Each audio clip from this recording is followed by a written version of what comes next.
पाठ 13। चिड़ियाघर की सैर। क्या आप कभी अपने माता पिता या किसी बड़े के साथ चिड़ियाघर देखने गए हो? आपने वहां पर क्या क्या देखा? प्रस्तुत पाठ के माध्यम से चिड़ियाघर में रखे जाने वाले विभिन्न जंगली जीव जंतुओं एवं पशु पक्षियों से अवगत करवाया गया है। आइए चिड़ियाघर के विषय में जानें। गर्मी की छुट्टियां शुरू हो चुकी थी।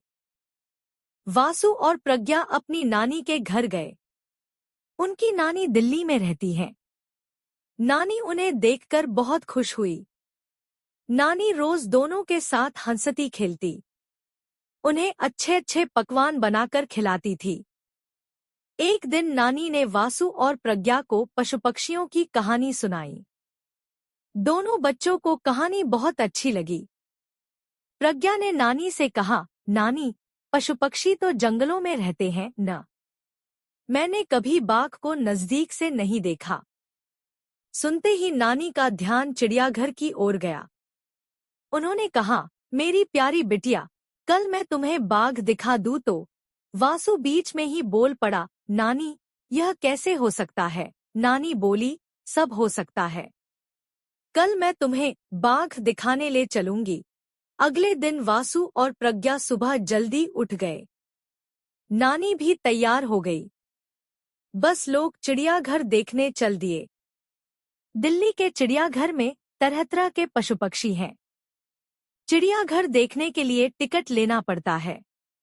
नानी ने 3 टिकट ले ली। प्रज्ञा ने नानी से पूछा, नानी, अगर यहाँ किसी जानवर ने हमारे ऊपर आक्रमण कर दिया तो हमें कौन बचाएगा? नानी ने कहा, डरो मत। यहाँ सभी जानवरों को बड़े बड़े पिंजरों में रखा जाता है। बच्चे नानी से बात कर ही रहे थे कि तभी सामने कई छोटे बड़े मोर दिखाई दिए।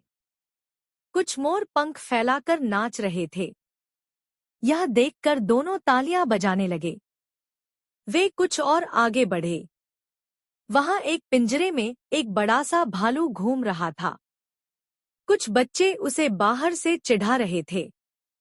नानी ने उन्हें रोकते हुए कहा, नहीं बच्चों, हमें जानवरों को तंग नहीं करना चाहिए।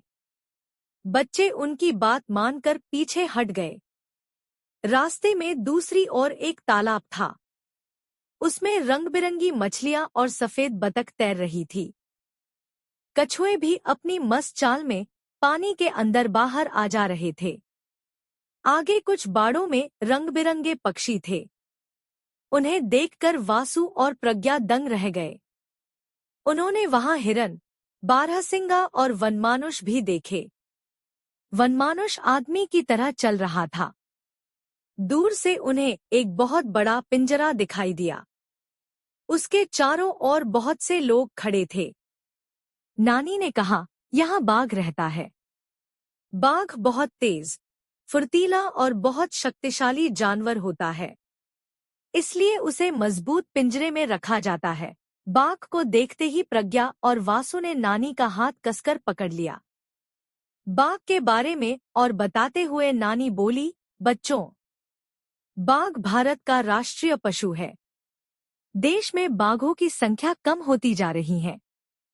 इसलिए सरकार बाघों की सुरक्षा पर जोर दे रही है। आगे चलने पर उन्होंने गैंडा, जिराफ, नीलगाय, ज़ेब्रा तथा अन्य जानवर देखे।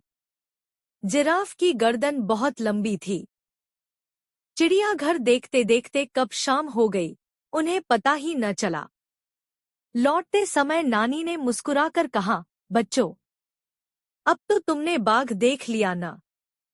बच्चे चहकते हुए बोले, हाँ नानी जी,